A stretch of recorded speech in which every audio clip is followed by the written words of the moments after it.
soo qoray England show wuu qabaade wa nin horta dadka Soomaaliyeed waxay runta uga gabadaan wuu qabaade walaal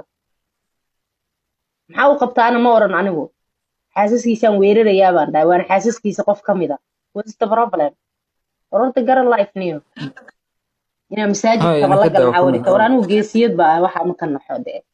dadka maanta oo England show soo qoray England show wuu qabaade wa nin horta dadka ayadoo yaroo 17 jirta waxa ciyaalkii xaaf oo la dhaho muxuu cali raagi ma heblaay raagi la dhahay deganiid islaanta marka ayadoo yaroo 17 jirta waxa ciyaalkii xaafada bartay ma fahan ma intaan indhabeelin bay isaga dhashay marka maya ayadoo indhale ay dhashay waa la kufsaday markaas ay dhashay alhamdulillah marka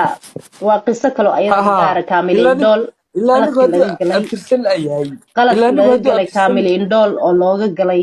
magaaladaas ay deganayd iyo mistake laga galay maamadaas iyo barobaleemka iyo dhibaatada lagu sameeyay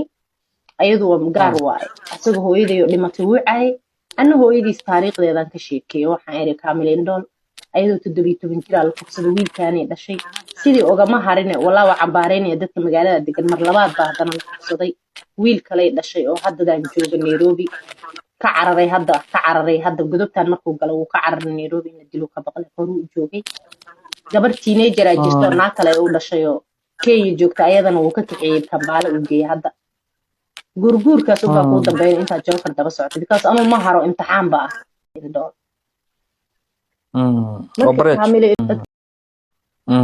waa ignore gareey wixii oo dhan aduu wuxuu sameeyay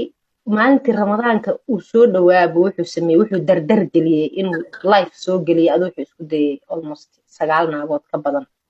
oo aniga caayaysa 9 naagood hadda wuxuu dhahay intii taageerayaashiisa oo dhan hadda wuxuu dhahay heblaaye darwiish hebel darwiish soo qaatuu dhahay soo moog iyo garaad hebel oo aan ahayn badaraawishtii waa darwiishtii baa ahayn waxay caayo dhan waa dad asaga ka socda darwiish ma aha ma darwiish aniga inay canaantaan oo idhahan meel fariiso moogay caayay intay community soo galaan waa kuwa asaga uu darwiish ka dhigayo leeyahay garaad hebel iyo darwiish hebel iyo magacyada u soo qoraa markaas wuxuu dhahaa caayo jookar waxa dhalaa meesha ku aragtaa waxa ku qortaan dhulbaanta ma kartaa sidina dhulbaanta wuxuu samaystay waa wuxuu create garaystay waa he created that shit always aniga asaga waa isnaqaana gameamkiisa waa aqaana waxa asaga create gareeyay kasto uu rabo inuu ku gubo okay marka filim may waaban arkay inaad anigu waaban dareemay anigu markaan arkay dhulbaante dad sheeganaya oo afraxamar ku hadlay waan shakiyay waxaan ani darwiish ahay nooba ku leeyahay waa indhool kaamil indhool wuu caayay ana caayay asna hooyaday wuu caayay taas waa bareejo qofka bini'aadamka been lagama sheego mogtahay dadka maanta oo England show soo qoray England show wuu qabaade wa nin horta dadka Soomaaliyeed waxay runta uga gabadaan wuu qabaade walaal maxaa uu qabtaana ma oran anigu xaasaskiisaan weerarayaa baan dhahay waan xaasaskiisa qof ka mid ah what's the problem ororta garan life niyo ina masaajidka wala galcawri war anigu geesiyad baa waxa ma ka naxode